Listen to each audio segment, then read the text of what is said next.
Hello there, and welcome back to the Sleep Science. You are standing in a quiet, glass-walled corridor, the kind that hums softly even when no machines appear to be running.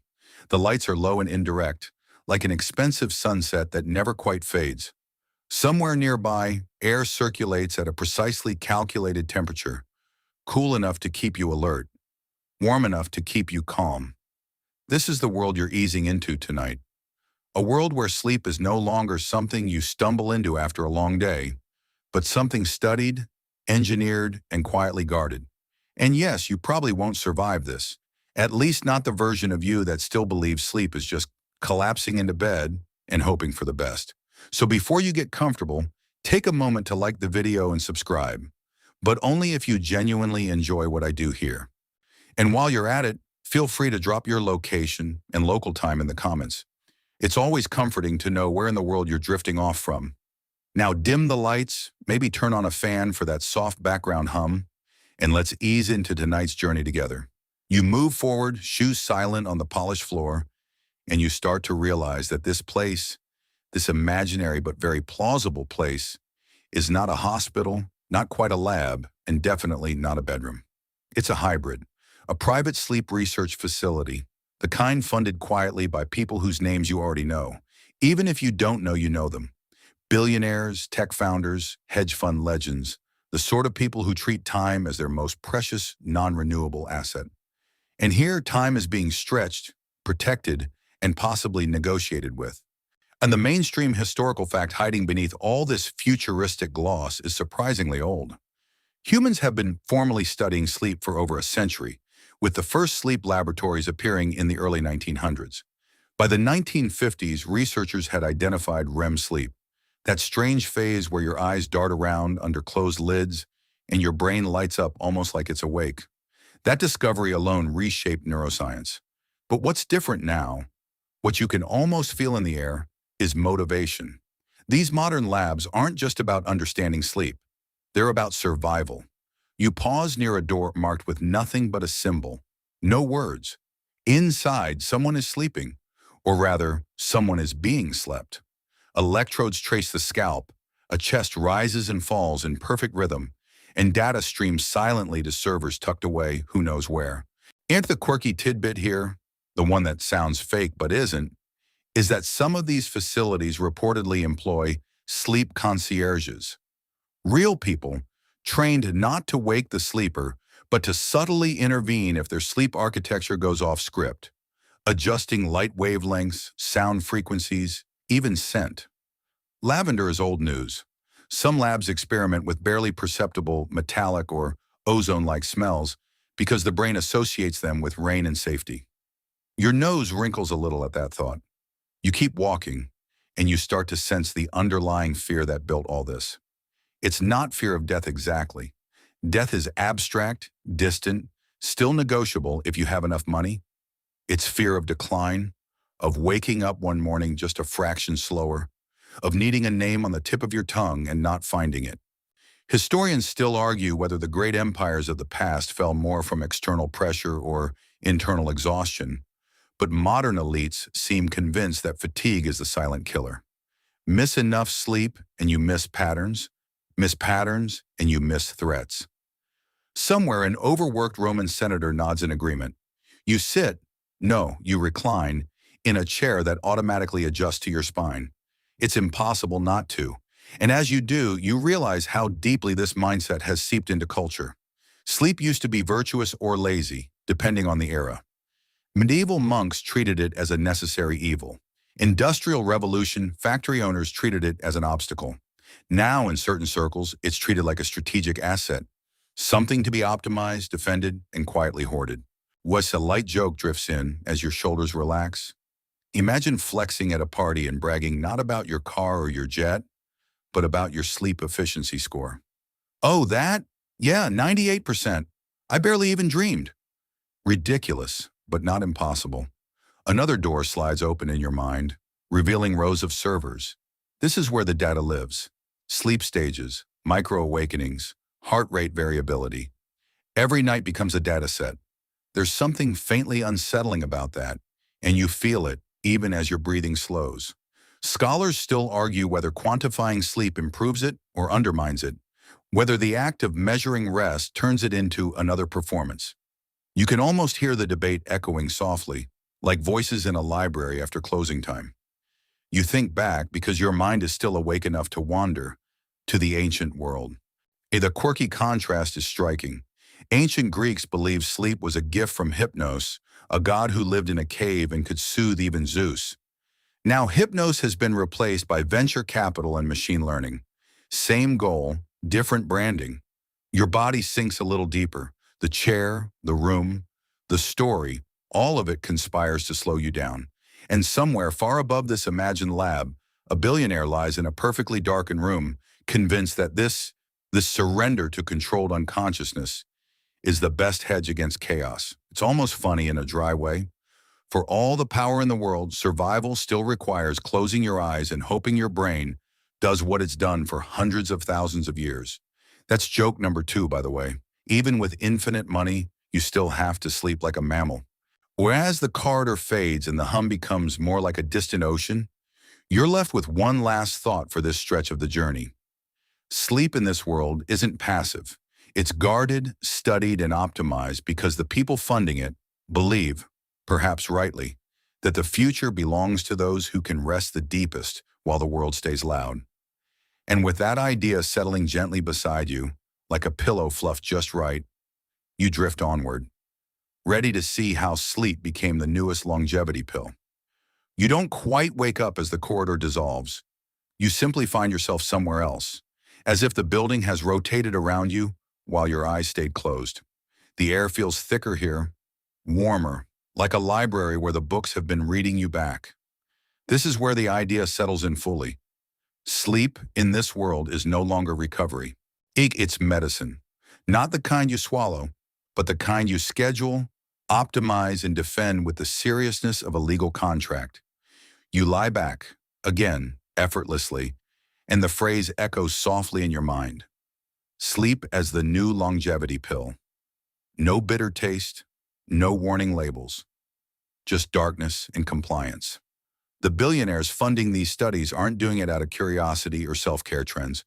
They're doing it because, unlike experimental drugs or gene edits, sleep already works.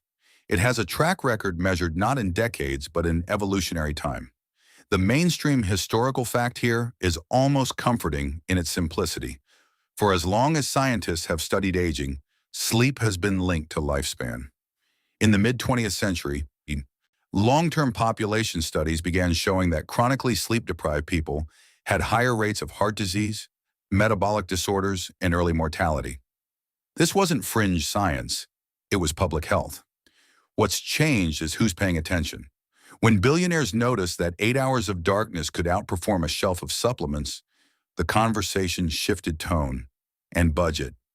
You imagine a meeting room, dimly lit on purpose. No one's tired because being tired here is practically a faux pas. Charts glow softly on the walls showing correlations between deep sleep and cellular repair. Someone mentions telomeres, those protective caps on your DNA that shorten as you age. Another nods gravely. Sleep, especially slow-wave sleep, appears to slow that shortening. It's not immortality, but it's closer than most things you can buy with money. Joke number 1 drifts in. Turns out the fountain of youth isn't a fountain at all. It's just a really strict bedtime. Your breathing syncs with the imagined room. Inhale, exhale. The idea becomes heavier, more serious. Pills promise longevity by adding something to the body. Sleep promises longevity by getting out of the way and letting the body do what it already knows how to do. That's the appeal. No invasive procedures, no headlines about side effects. Just discipline. And discipline, as you know, is a language the ultra-wealthy speak fluently. There's a quirky tidbit that circulates quietly in these circles, one that sounds like a wellness myth but has real experiments behind it. Some longevity-focused labs test sleep extension protocols, where already healthy adults are encouraged or gently coerced to sleep up to 10 hours a night for weeks. The surprising result isn't just improved mood or reaction time. It's changes in insulin sensitivity and inflammation markers, as if the body given extra time offline starts cleaning deeper corners. You picture your own cells stretching, putting on tiny janitor hats, muttering, finally, some peace and quiet. But of course, it's not that simple. Historians still argue whether humanity's longest-lived populations, those famous blue zones, owe their longevity more to sleep patterns, diet, social structure, or sheer genetic luck. The debate hums quietly beneath the surface here. Is sleep the cause or just the environment that allows other good things to happen? Yeah, the billionaires don't seem to mind. If sleep is even part of the equation, they want it maximized. You sense a subtle tension now. Reframing sleep as medicine changes your relationship to it. Rest stops being indulgent. It becomes prescribed.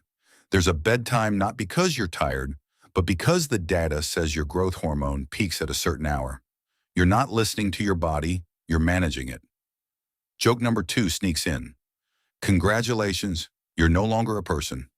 You're a very expensive houseplant that needs darkness to thrive. The room shifts again, and now you're floating through statistics, graphs dissolving into stars. Deep sleep percentages, REM cycles, nighttime heart rate dips. Each metric is treated like a vital sign of youth. Miss enough deep sleep, and your brain accumulates waste proteins.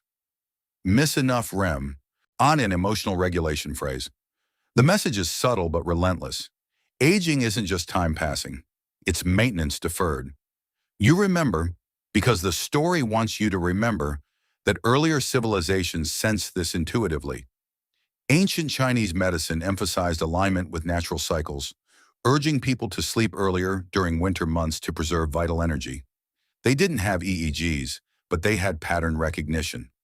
Modern science just gave the patterns names and acronyms. And investors. There's a faint humor in how old wisdom gets repackaged. A billionaire pays 7 figures for a sleep consultant who tells him to stop scrolling his phone at midnight. Somewhere, an ancestor who went to bed at sunset because there was nothing else to do feels vindicated. See, joke number 3 lands softly. Turns out the most cutting-edge longevity hack is turning off the lights. You drift past a wall where phrases are etched like commandments. Sleep debt compounds. What you skip at night, you pay for later. These aren't motivational quotes, they're warnings. The people funding this research believe that aging is a risk profile, and sleep is the lowest risk intervention available. No needles, no press releases, just darkness and time. Still, a quiet unease lingers. When sleep becomes a pill, it can also become a competition. Who sleeps better? Who recovers faster? Scholars still argue whether the obsession with optimization undermines the natural variability that makes sleep restorative in the first place. If you're anxious about sleeping perfectly, are you really resting at all? The irony hangs there, ashur unresolved. Your body, meanwhile, doesn't care about the debate. Your shoulders drop, your jaw unclenches. You're doing the thing that all this research points toward without charts or funding rounds. You're letting go. And maybe that's the final unspoken truth beneath the billionaire obsession. For all their control, sleep still demands surrender. As the graphs fade and the room darkens further, you carry this idea forward with you. Sleep isn't just recovery from life, it's preparation for more of it. And in the minds of those who fear time most, it's the closest thing to a daily reset button they'll ever trust. The space grows quieter now, ready to reveal why, for these elites, exhaustion isn't just uncomfortable, it's dangerous. You don't move so much as sink, like gravity has decided to be a little more persuasive. When the warmth around you fades into something cooler, more alerting, and you realize this next space isn't designed for comfort, it's designed for vigilance.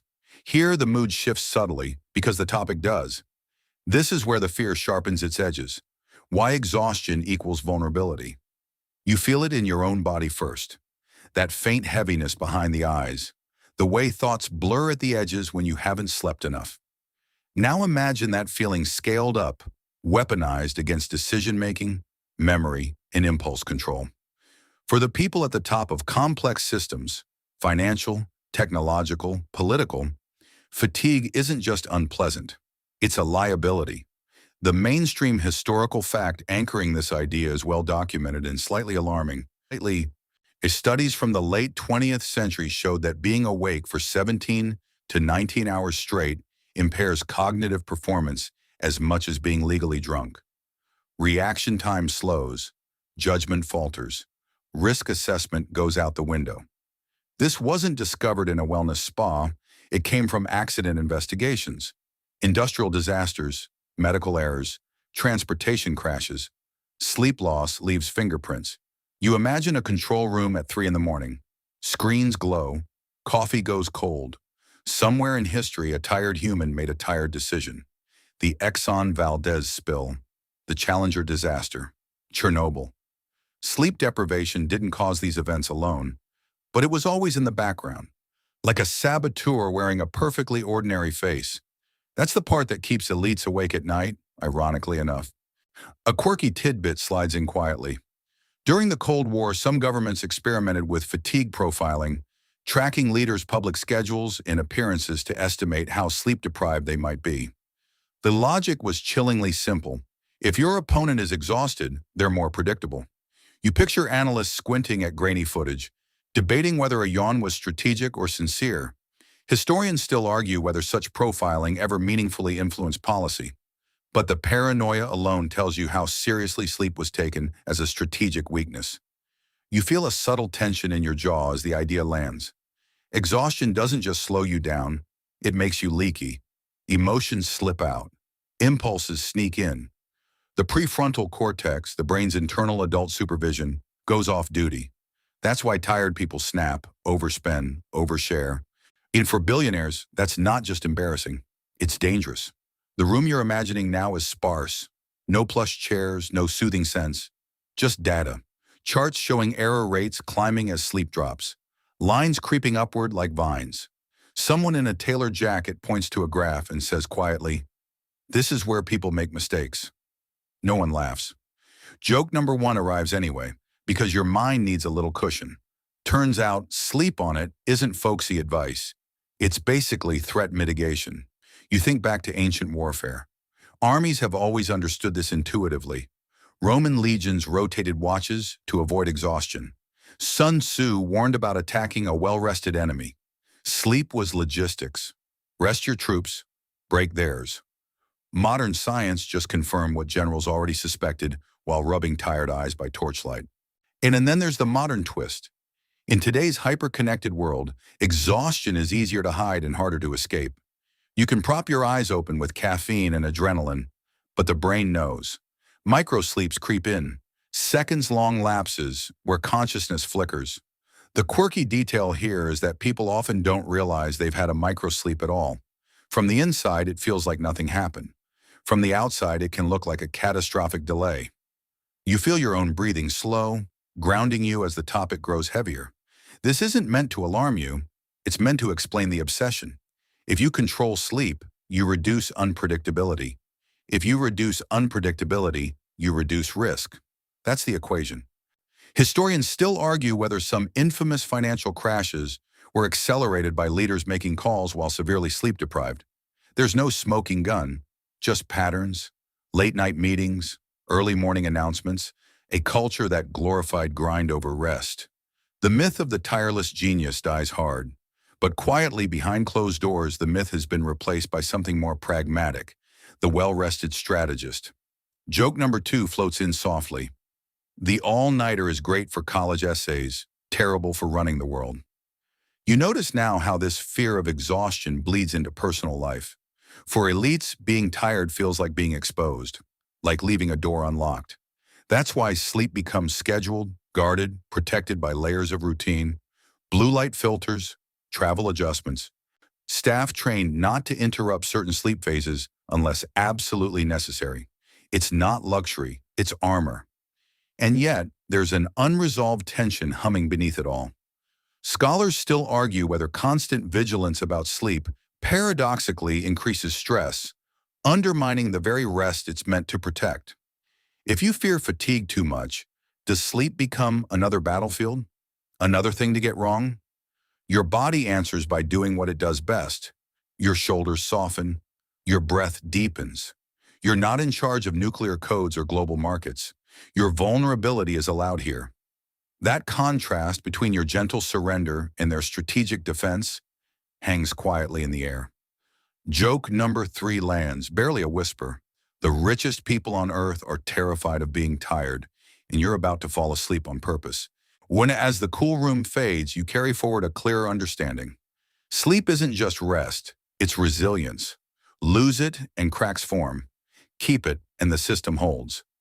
Ahead, waiting in the dark, is the machinery built to watch over every breath, every twitch. Because once you believe exhaustion is vulnerability, surveillance feels like safety. You don't notice when the space becomes quieter, only that the silence feels populated, like it's watching you back.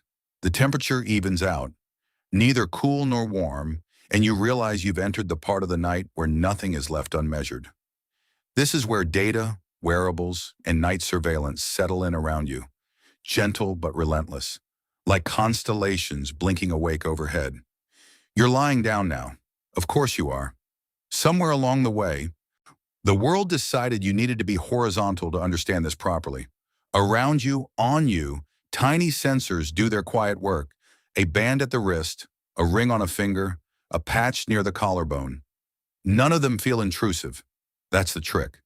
Surveillance, when done well, feels like comfort. The mainstream historical fact anchoring this moment is surprisingly recent.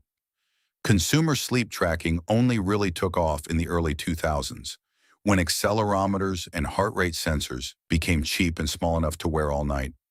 Before that, sleep studies meant labs, wires, and sleeping under observation like a nervous zoo animal. Now, billions of nights of sleep are logged globally every year, creating the largest behavioral dataset humanity has ever produced. Sleep, once private and unknowable, became quantifiable. You breathe in slowly, thrown in somewhere a graph updates. Billionaires were early adopters, not because the tech was pretty, but because it promised visibility. You can't manage what you can't measure. That old management mantra found a new home in the bedroom. Heart rate variability becomes a proxy for resilience. Resting heart rate becomes a stress barometer. Sleep stages turn into pie charts that feel oddly judgmental first thing in the morning. You imagine waking up to a notification that says, "You tried your best," and somehow that feels worse than bad news. A quirky tidbit drifts through the dark. Some high-end sleep wearables don't just track you, they adapt to you in real time. If your breathing changes, the mattress subtly adjusts firmness. If your heart rate spikes, the room temperature drops by a fraction of a degree. It's less like wearing a device and more like sleeping inside a very attentive animal, one that really wants you unconscious.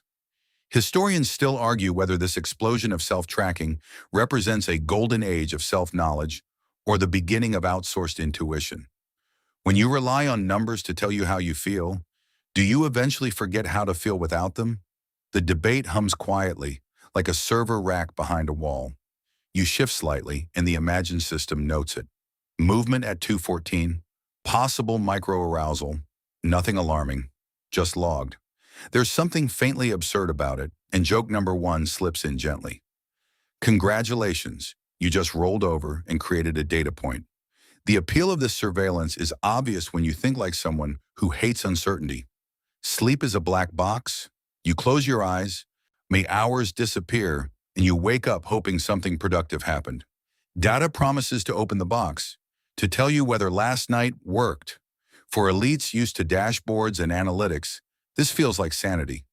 You remember hazily that even astronauts have their sleep tracked. On the International Space Station, sensors monitor sleep cycles because fatigue in orbit isn't just uncomfortable, it's dangerous. That lineage matters. Space agencies, militaries, and now billionaires all converge on the same insight. Sleep loss degrades performance quietly until it doesn't. The room around you feels fuller now, not with objects, but with invisible attention. Algorithms trained on millions of sleepers compare your patterns to baselines you never agreed to. Average heart rate dips, expected REM duration, optimal wake window. It's comforting and unsettling in equal measure. Joke number 2 arrives, light as a feather. You wanted privacy in your bedroom, but instead you got a performance review. There's a softer side to this, though, and you feel it as your breathing deepens. For some, tracking sleep reduces anxiety.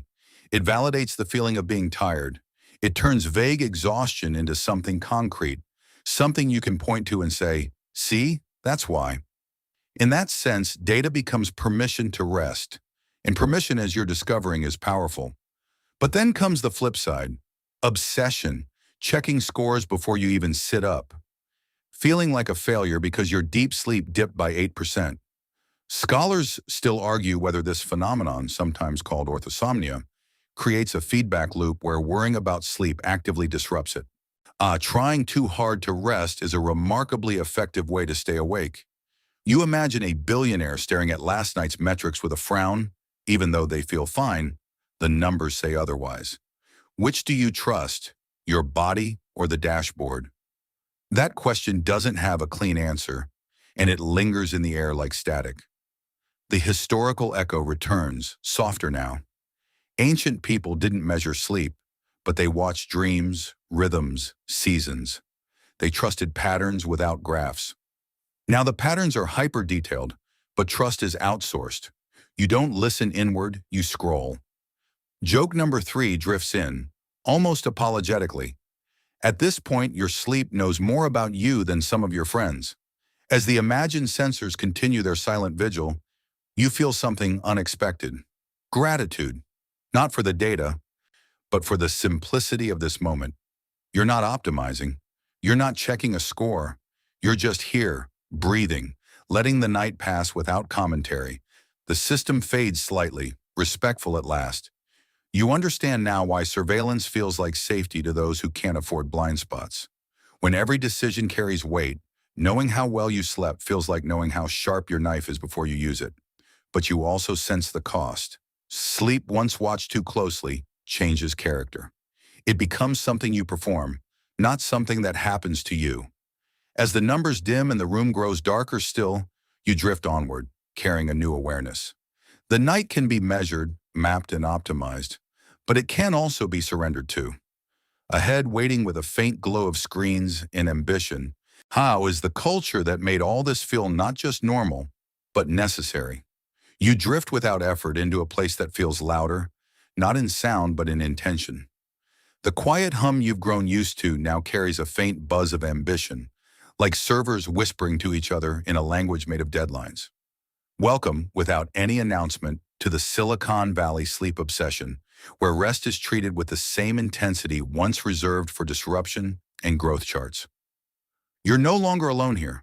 You can sense others nearby, not bodies exactly, but presences, founders, engineers, investors, people whose minds rarely power down unless forced. In this culture, sleep didn't become important because people got softer. It became important because the problems got harder. When you're trying to outthink competitors, markets, and sometimes reality itself, a foggy brain is unacceptable. The mainstream historical fact anchoring this section is almost cliché now, but still relevant. In the early days of Silicon Valley, all-nighters were a badge of honor. Tech legends bragged about sleeping under desks, surviving on caffeine and code. But by the late 2000s, the narrative flipped. Burnout became visible. Productivity stalled. Studies showing that well-rested employees outperform exhausted ones began circulating in boardrooms. Sleep stopped being a weakness and started being a KPI. You imagine an open-plan office late at night, lights dimmed not to save energy, but to encourage circadian alignment. Nap pods line the walls like futuristic cocoons, once mocked, now mainstream. The joke writes itself. And joke number 1 slides in. The same people who told you to sleep when you're dead now have HR-approved bedtime reminders. There's a quirky tidbit that captures this cultural pivot perfectly. Some tech companies experimented with delaying morning meetings until after employees' natural chronotypes, basically admitting that forcing night owls into 8 a.m. creativity sessions was a terrible idea. The result? Better code, fewer bugs, less quiet resentment. Who knew biology would have opinions about productivity? You feel the ethos here. Optimize the system, not the person. If the brain is hardware, sleep is firmware updates. Skip them, and glitches accumulate. Silicon Valley loves that metaphor because it turns rest into engineering. Something fixable, something scalable. Historians still argue whether this shift towards sleep optimization represents genuine respect for human limits or simply a more efficient way to extract labor. Are nap pods compassion or just better batteries? The answer, like most things here, depends on who's asking and who's benefiting. The environment around you is sleek, almost sterile. Light panels mimic sunrise and sunset. Apps gently nudge users to wind down, while paradoxically sending notifications about winding down. You notice the contradiction and let joke number 2 float by. Nothing helps you relax quite like a push notification telling you to relax. This obsession bleeds outward from tech into culture at large. Sleep podcasts, sleep coaches, sleep startups promising radical rest. What began as a corrective to burnout becomes an industry of its own. And the billionaires at the center of it all fund research not out of trendiness, but because they've seen the cost of cognitive lag. A delayed insight can mean a missed acquisition. A tired brain misses patterns, a rested one catches effortlessly. You remember that earlier idea, exhaustion as vulnerability, and see how it fits perfectly here. In competitive environments, sleep isn't self-care. It's defense. It's offense too. The person who slept better sees further ahead. That belief, whether fully true or not, is powerful enough to shape behavior. There's an old echo here, one you might not expect. Renaissance workshops once regulated apprentices' sleep because tired artisans made flawed work. Creativity, it turns out, has always needed rest. Silicon Valley just wrapped that insight in glass and software. Joke number 3 arrives softly. Turns out even innovation needs a nap. As you drift deeper into this culture, you feel its contradictions smoothing out. For all the talk of optimization, the best sleep advice remains stubbornly simple. Darkness, consistency, letting go. No algorithm can do that for you. And yet the culture keeps trying because trying feels productive. Scholars still argue whether constant self-improvement narratives optimize your sleep, optimize your mind, optimize your life, create an undercurrent of dissatisfaction. If rest becomes another task, does it ever truly restore? That question hums beneath the sleek surfaces, unanswered. Your body wisely ignores the debate. Your breath lengthens. Your muscles soften. You're not optimizing anything right now, and that feels quietly rebellious. As the glow of screens dims and the startup energy recedes, you carry forward a clearer picture. Silicon Valley didn't fall in love with sleep because it became gentle. It fell in love because sleep proved itself ruthless in its efficiency. Ignore it, and it will break you. Respect it, and it will sharpen you. Ahead, waiting in the softer dark, is the dreaming brain itself, and why protecting it has become a form of cognitive defense. You slide into this next stretch of the night without resistance, as if your mind has finally agreed to cooperate. The edges blur, the air thickens, and the sharp lines of ambition soften into something more fluid. This is the realm of dreams, memory, and cognitive defense, where the brain, finally left alone, begins its quiet, nightly maintenance. You're drifting now, but not aimlessly. Beneath the softness, there's purpose. The billionaires funding sleep research are obsessed with this phase in particular, because this is where the mind defends itself. Not with walls or alarms, but with stories, symbols, and strange emotional rehearsals that only make sense once you stop trying to control them. The mainstream historical fact anchoring this moment is foundational neuroscience. REM sleep, the stage most associated with vivid dreaming, plays a critical role in memory consolidation and emotional regulation. Since the 1950s, researchers have shown that during REM, the brain replays waking experiences, strengthening useful connections and weakening others. It's not rest in the passive sense. It's active cognitive housekeeping. You feel that now, even if you can't name it. Thoughts from earlier drift past, faces, half-finished ideas, emotional residues from the day. They're being sorted, filed, softened. This is why a good night's sleep can make yesterday's problems feel smaller, less sharp. The brain quite literally takes the sting out of experience. There's a quirky tidbit that fascinates elite researchers. During REM sleep, the brain's emotional centers are highly active, while stress chemicals like noradrenaline are suppressed. In simple terms, you remember emotional events without reliving their full stress response. It's like watching yesterday through soundproof glass. Some scientists believe this is why dreams can feel intense, but not overwhelming, bizarre but oddly safe. Historians still argue whether ancient cultures intuitively understood this protective role of dreaming. Indigenous societies across the world treated dreams as training grounds, places where the mind practiced facing danger, loss, or uncertainty in symbolic form. Modern neuroscience doesn't use that language, but the overlap is uncomfortable. Were dreams early cognitive armor? You sense why this matters to people terrified of mental decline. Memory is power. Pattern recognition is power. Emotional stability is power. Lose those and everything else slips. That's why REM sleep becomes non-negotiable. Skip it, and you don't just feel tired, you feel brittle. Joke number one drifts in, light and hazy. Turns out your brain runs emotional therapy sessions every night, and you've been missing the appointments. You imagine a graph again, REM duration plotted against decision accuracy, creativity scores, emotional resilience. When the correlations aren't perfect, but they're persuasive. People who protect their dream sleep recover faster from stress. They adapt. They pivot. In competitive environments, that adaptability looks a lot like intelligence. The room around you feels dreamlike now. Walls less solid, sounds stretched and elastic. This mirrors what's happening inside the skull. During dreams, the brain makes loose, distant connections. That's why solutions sometimes appear after sleep, uninvited. A problem that felt locked suddenly opens because the mind stopped guarding its usual pathways. There's a famous modern anecdote, now practically lore, about inventors and scientists crediting dreams for breakthroughs. The structure of the benzene molecule, the melody of a song. Historians still argue how much credit dreams deserve versus waking effort. But no one denies that sleep creates a mental environment where novelty thrives. Joke number two floats gently. You worked all day and now your brain is freelancing without telling you. For billionaires, this isn't mystical. It's strategic. Protect the dreaming brain and you protect creativity under pressure. That's why blue light is blocked aggressively. Why late-night emails are discouraged, at least officially. Why REM sleep gets treated like classified infrastructure. Interrupt it too often, and emotional reactivity creeps back in. Irritability, impulsiveness, overconfidence. None of those pair well with power. You remember the earlier idea of vulnerability and feel how it connects here.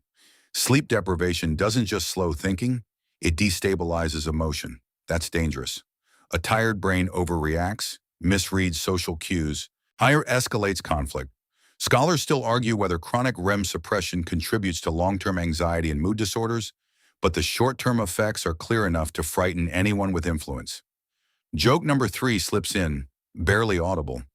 Your worst decisions probably happened after bad sleep, and you blame the coffee. As you drift deeper, dreams begin to fragment into imagery, faces without names, places that feel familiar but wrong. This is the defense mechanism at work, rehearsing, softening, integrating. The mind practicing survival without conscious fear. Your breathing is slow now, your body is heavy, and yet inside there's motion. Gentle, purposeful, protective. You're not idle, you're being maintained. The billionaires may fund the research, but this part of sleep belongs to everyone. No money can force a dream, and no status can command insight. The brain gives it only when you let go. As this realization settles beside you like a warm blanket, you drift onward, carrying the sense that sleep isn't just rest, it's rehearsal. And ahead, waiting just beyond the dream's edge, are the extreme schedules of the powerful and the strange ways they try to bend sleep without breaking it. You rise slightly out of the dream haze, not waking, just changing altitude. The softness remains, but now it's threaded with tension again, like silk pulled tight. This is where you encounter the extreme schedules of the powerful, the strange, disciplined, and sometimes borderline absurd ways influential people try to coexist with sleep without ever fully yielding to it. You sense calendars before you see people, blocks of time stacked with military precision. Sleep doesn't sprawl here, it's compressed, negotiated, fenced in. For some it's 6 hours, immovable. For others it's segmented, 2 blocks a night, plus strategic naps, like sleep broken into rations. You're not meant to envy this. You're meant to understand it. The mainstream historical fact grounding this section goes back further than you might expect. Polyphasic sleep, the practice of sleeping in multiple shorter periods rather than one long stretch, has been documented for centuries. Leonardo da Vinci is often cited, perhaps unfairly, as a polyphasic sleeper, and records from pre-industrial societies suggest segmented sleep was once common. People slept, woke briefly, then slept again. The idea of one uninterrupted 8-hour block is surprisingly modern. You float past a figure checking the time without anxiety. They know exactly how long they've been awake. This is deliberate. Extreme schedules are built around predictability. When your days are chaotic, your nights become sacred territory, or at least tightly regulated zones. There's a quirky tidbit that circulates among elite circles, like a half-confessed sin. Some executives swear by sleep banking. They intentionally oversleep for several nights before intense periods of travel or work, hoping to buffer against inevitable deprivation. The science is mixed. It helps a little, not a lot. Still, the belief persists because belief offers comfort when control is limited. Historians still argue whether famous leaders truly thrived on minimal sleep or simply mythologized their exhaustion after the fact. Napoleon, Thatcher, Edison, names often cited as proof that greatness requires sleeplessness. But modern biographers increasingly suspect selective memory, naps omitted from legend, and a cultural bias that equates fatigue with virtue. You feel the irony settle in gently. Many of today's most powerful people publicly praise sleep while privately trying to outsmart it. They want the benefits without the surrender. And sleep, as you're learning, is not easily negotiated with. Joke number 1 drifts in, warm and dry. Everyone wants to sleep like a baby, but only if the baby also answers emails. You move through examples without stopping. Early morning wake-ups aligned to global markets. Red-eye flights softened by lie-flat seats and blackout masks. Meditation used as a pre-sleep switch, not for enlightenment, but efficiency. Sleep becomes modular, something to slot in wherever the schedule allows. And sometimes, it works, at least short-term. Highly structured individuals can maintain performance on less sleep for limited periods. Routine stabilizes circadian rhythms. Naps restore alertness. But there's always a cost, accumulating quietly like interest. You feel that cost now as a subtle weight. Chronic restriction doesn't announce itself dramatically. It erodes. Reaction time first, emotional patience next, creativity last. Scholars still argue about individual variability, why some people appear resilient to short sleep. But consensus agrees on one thing. No one is immune forever. There's an old military echo here. Special forces train for sleep deprivation, not because it's ideal, but because it's unavoidable. They learn how to function while tired, but they also learn when to stop. Recovery is built in. When that lesson often gets lost in civilian power structures, where stopping feels like weakness. Joke number 2 slides in softly. Turns out you can run on fumes, but eventually even the fumes need a nap. You notice how extreme schedules create a strange intimacy with sleep. These people know their thresholds intimately. They know how long they can push before mistakes creep in. They treat fatigue like a weather system, manageable but dangerous if ignored. The environment shifts again, becoming quieter, more personal. You imagine a powerful individual alone at night, staring at the ceiling of a hotel room in a different time zone. The body is exhausted. The mind is wired. This is the hidden cost of control when sleep doesn't arrive on command. Here the debate resurfaces. Historians still argue whether modern leadership structures are fundamentally misaligned with human biology. Can anyone truly lead well across time zones, crises, and constant stimulation without compromising sleep? Or have we simply normalized a level of exhaustion that earlier societies would have considered madness? Your breathing deepens as the question lingers. You don't need to answer it, you're just passing through. Joke number 3 arrives, barely audible. Even the most powerful alarm clock in the world can't force good sleep. You feel gratitude now, for flexibility, for permission, for the lack of urgency. Extreme schedules are adaptations, not ideals. They exist because the world demands constant attention, not because the body thrives on it. The billionaires studying sleep know this, even when they test its limits. As the structured calendars fade and the tension loosens, you carry forward a clearer sense of balance. Sleep can be bent, shaped, supported, but never conquered. Push too hard and it pushes back, slowly, relentlessly. The night grows softer again, preparing you for the next question waiting in the dark. If sleep can be protected, optimized, and engineered, can it actually slow time itself? You drift deeper again, and time itself seems to loosen, as if the night has decided to stop checking its watch. The question waiting for you here is a tempting one, heavy and almost unfairly hopeful. Can sleep delay aging? Not metaphorically, not emotionally, but biologically, down at the level where cells quietly decide how fast to wear out. You feel your body first because aging is easier to understand from the inside.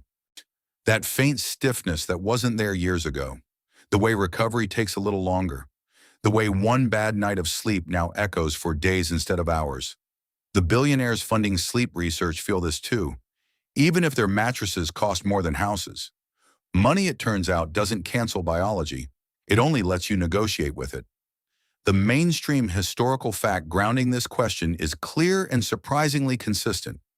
Since the late 20th century, researchers have linked chronic sleep deprivation to accelerated biological aging. People who regularly sleep too little show higher levels of inflammation, poorer metabolic regulation, and faster shortening of telomeres, the protective caps on chromosomes that erode as cells divide. Shorter telomeres are associated with age-related diseases and earlier mortality. Sleep, quietly, what seems to slow the clock. You imagine aging not as a countdown, but as wear and tear. Every day leaves microscopic scuffs. Sleep is when the maintenance crew comes through, tightening bolts, patching cracks. Skip that window often enough, and the damage accumulates. Not dramatically, just enough to matter later. There's a quirky tidbit that sounds like science fiction, but lives firmly in real laboratories. Some studies have found that deep, slow-wave sleep triggers pulses of human growth hormone, even in adults. This hormone supports tissue repair, muscle maintenance, and metabolic health. You don't grow taller, sadly, but you do repair. The body, given darkness and stillness, briefly remembers how to rebuild itself. Joke number one drifts in, soft and forgiving. Turns out anti-aging isn't a cream, it's a bedtime. When the room around you feels thicker now, more cocooned, as if the night itself is insulating you from entropy. Researchers are particularly interested in slow-wave sleep because this is when the brain's waste clearance system, the glymphatic system, becomes more active. Cerebrospinal fluid flushes metabolic byproducts away from neurons, including proteins associated with neurodegenerative diseases. You're not just resting, you're being cleaned. Historians still argue whether longer sleep causes longevity or whether healthier people simply sleep better. It's a frustratingly circular debate. Does sleep slow aging or does slower aging allow better sleep? The answer is probably both, tangled together in feedback loops that don't care much for simple explanations. Billionaires, pragmatists at heart, don't wait for certainty. If sleep even nudges the odds, it's worth protecting. You feel how seductive this idea is. Aging is the one variable no amount of success can outpace forever. If sleep can slow it, even slightly, it becomes priceless.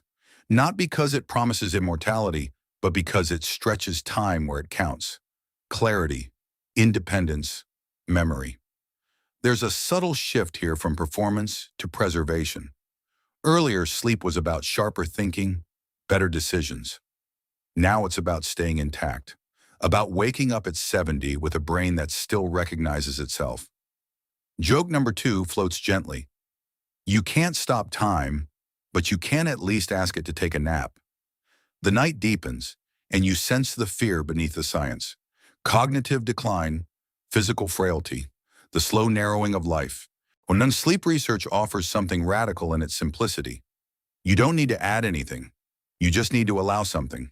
Darkness, stillness, time offline. Ancient cultures sense this without microscopes. Many associated sleep with renewal and rebirth. In some traditions, elders were encouraged to rest more, not less, recognizing that recovery mattered more as the body aged. Modern society flipped that script, praising relentless activity. Now quietly, science is nudging it back. But there's tension here too. Scholars still argue whether extending sleep beyond natural need offers additional anti-aging benefits, or whether there's a plateau. More isn't always better. Oversleeping can correlate with health issues as well, though causation remains murky. Sleep isn't a dial you can just turn to maximum. You feel that nuance settle in your chest, calming rather than complicating. This isn't about perfection, it's about alignment, letting your biology do its slow, patient work without interruption. The billionaires know something else, even if they don't say it out loud. Aging isn't just physical, it's cognitive. A tired brain ages faster emotionally. It becomes rigid, reactive, less curious.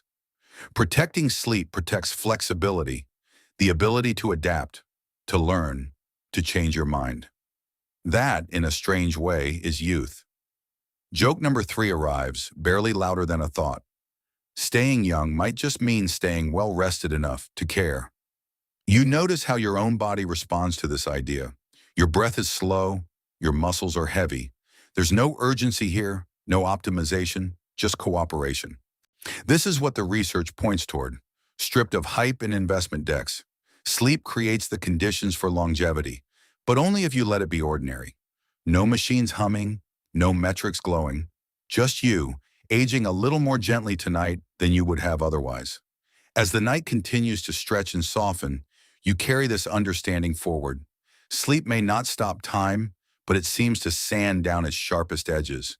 And for those who fear the future most, that's enough to build entire laboratories around. Ahead, waiting just beyond the next veil of darkness, are the shortcuts, chemical, experimental, and risky, that promise the benefits of sleep without the patience. And not all of them are kind. You don't feel the transition at first. There's just a faint chemical tang in the air now, something sterile and almost sweet, like a hospital corridor pretending to be calm. The night hasn't ended, but it has changed tone. This is where impatience enters the story. Pharmaceutical shortcuts and risks, the attempts to distill sleep into something you can swallow, inject, or fine-tune without surrendering 8 full hours to the dark. You're still relaxed, still drifting, but the atmosphere is sharper here, less forgiving. The people funding this corner of sleep science are the ones who ask an uncomfortable question. If sleep is so powerful, can we compress it? Can we get the benefits without the inconvenience? The mainstream historical fact grounding this section is familiar to anyone who's ever stared at a pharmacy shelf. Since the mid-20th century, scientists have developed drugs that can induce sleep, sustain wakefulness, or alter sleep architecture. Barbiturates gave way to benzodiazepines, which later gave way to newer hypnotics. On the other side of the equation came stimulants.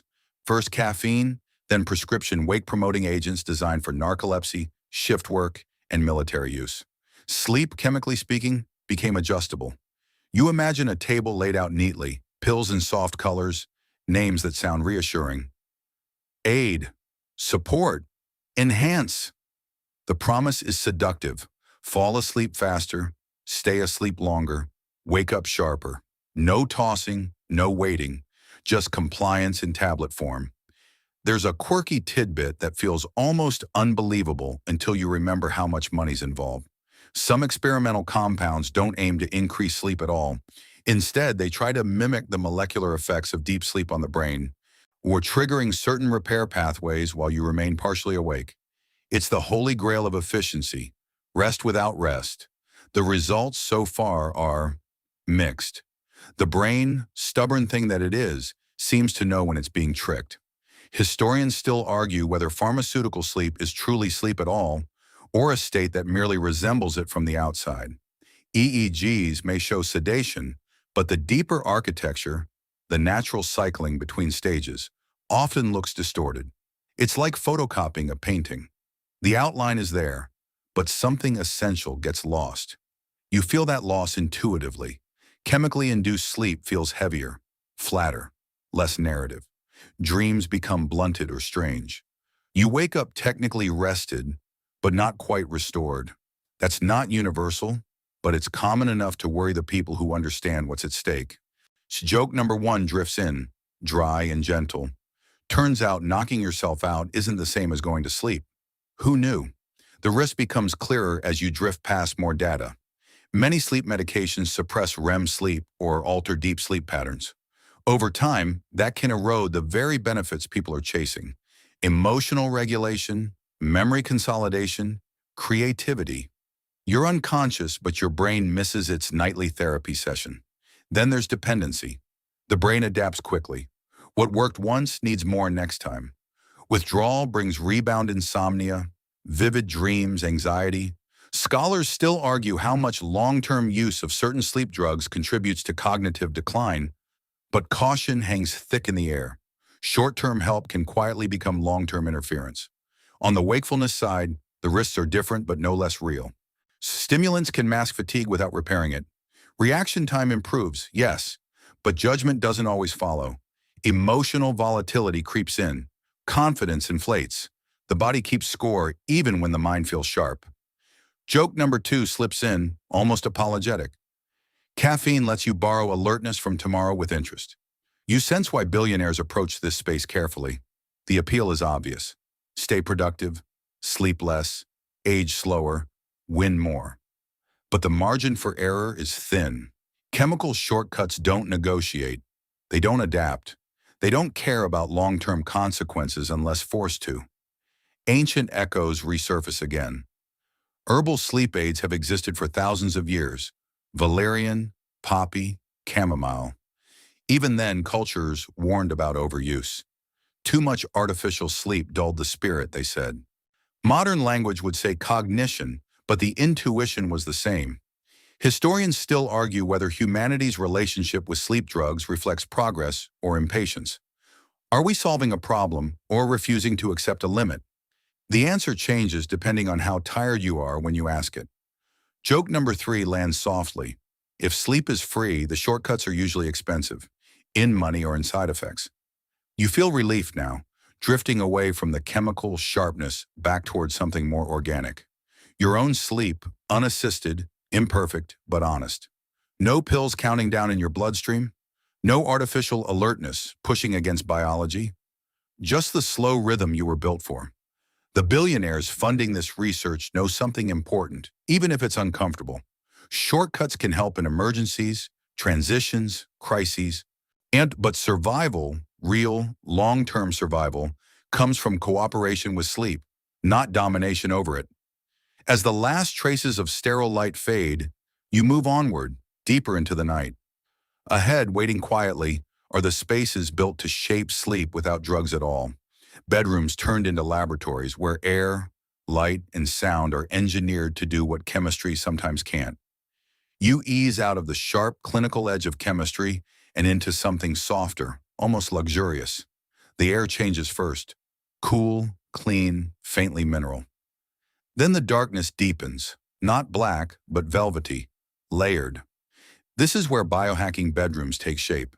Spaces designed not to force sleep, but to invite it with engineered gentleness.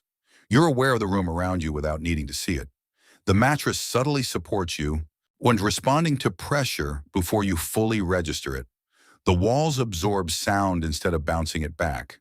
Somewhere above, lighting systems mimic the slow arc of sunset, shifting through wavelengths your brain has learned to associate with safety and closure. The mainstream historical fact grounding this trend is rooted in circadian biology. In the late 20th century, scientists confirmed that light, especially blue wavelengths, strongly regulates the body's internal clock by influencing melatonin release. Darkness signals night, light signals day. This seems obvious now, but its implications reshaped architecture, workplace design, and eventually bedrooms. Control the light, and you influence sleep. You feel the logic in your bones. This room doesn't ask you to sleep. It removes reasons not to. Billionaires love this approach because it feels elegant. No pills, no wires, just environment. Temperature is tuned slightly cooler, aligning with the natural drop in core body temperature that precedes sleep. Air is filtered not just for cleanliness, but for consistency. No sudden drafts to trigger micro-awakenings. Even sound is curated, low-frequency noise smoothing over the sharp edges of silence. There's a quirky tidbit that feels oddly intimate. Some high-end sleep spaces use pressure mapping to adjust mattresses throughout the night, redistributing support as your body shifts. You don't notice it consciously, but you wake up with fewer aches, fewer subconscious signals pulling you toward wakefulness. The bed becomes a quiet collaborator.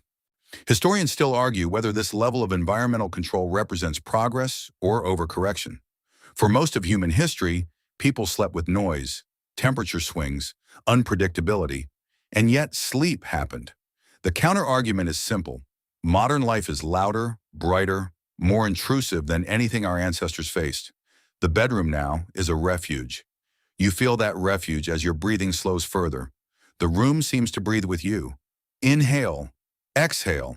Nothing interrupts. Joke number one drifts in gently. Your ancestors slept in caves, and now you need blackout curtains to feel safe. The concept of the sleep cave is popular in elite circles, bedrooms stripped of stimulation. No glowing clocks, no notifications, no visual clutter. The idea isn't luxury for luxury's sake, it's subtraction. Remove enough inputs, and the brain stops scanning for threats. Vigilance dissolves. Light is the star here. Smart systems gradually dim long before bedtime, nudging your circadian rhythm forward. In the morning, light returns slowly, mimicking dawn to ease you awake without alarms. Waking up becomes less of a rupture and more of a suggestion. Joke number two slides in softly. Turns out your brain likes being tricked into thinking it lives in nature. Temperature follows suit, a degree or two cooler than daytime, enough to cue sleep without discomfort. Studies consistently show that cooler sleeping environments improve sleep quality, especially deep sleep. You don't think about it. Your body does the math for you. Then there's sound. Some rooms introduce low, continuous noise, fans, filtered white noise, even low-frequency pink noise, to mask sudden disturbances. Silence, it turns out, can be too sharp. Your brain listens harder when there's nothing to hear. Historians still argue whether humans evolved to sleep in absolute quiet or gentle background noise. Crackling fires, wind, distant movement. The popularity of sleep sounds suggests something ancient is being soothed. Joke number three floats by, barely louder than breath. Silence is overrated when you're trying to forget the world exists. What makes these biohack bedrooms appealing to billionaires isn't just comfort, it's reliability. Travel, stress, and irregular schedules disrupt sleep. A controlled environment reduces variables. Wherever they are, they can recreate the same cues. The brain, pattern-loving and conservative, relaxes faster when the ritual is familiar. But there's humility here too. No matter how engineered the room, sleep still can't be commanded. The best these spaces can do is get out of the way. They don't create sleep. They stop interfering with it. You feel gratitude for that restraint. The room isn't asking anything of you. It's offering conditions. The rest is up to your nervous system.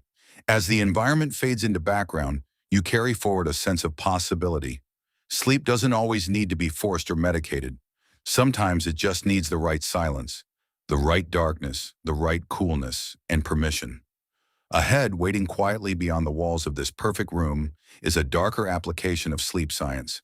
Because once humans learned how fragile rest really is, they also learned how easily it could be taken away. You don't feel the shift immediately. The room doesn't change. The bed still holds you. The darkness still feels kind. But something tightens underneath it all, like a low note entering the music. This is where sleep science turns its face away from comfort and toward control. This is where you encounter sleep deprivation as a weapon. Your body reacts before your thoughts do. A faint unease, a subtle alertness that doesn't belong in rest. That's fitting because the essence of this topic is interruption, the deliberate breaking of something the mind depends on to stay whole. The mainstream historical fact grounding this darker turn is stark and uncomfortable. Throughout modern history, sleep deprivation has been used in interrogations, warfare, and psychological coercion. Long before it was understood at the neuronal level, humans knew instinctively that denying sleep destabilizes identity. By the mid-20th century, military and intelligence agencies formally documented that extended sleep loss impairs memory, increases suggestibility, heightens emotional reactivity, and erodes resistance. No physical harm required, just time and exhaustion. You feel the weight of that knowledge settle quietly in your chest. Sleep isn't just restorative, it's protective. Take it away, and the mind softens in all the wrong places. There's a quirky but unsettling tidbit that sounds almost absurd until you think about it longer.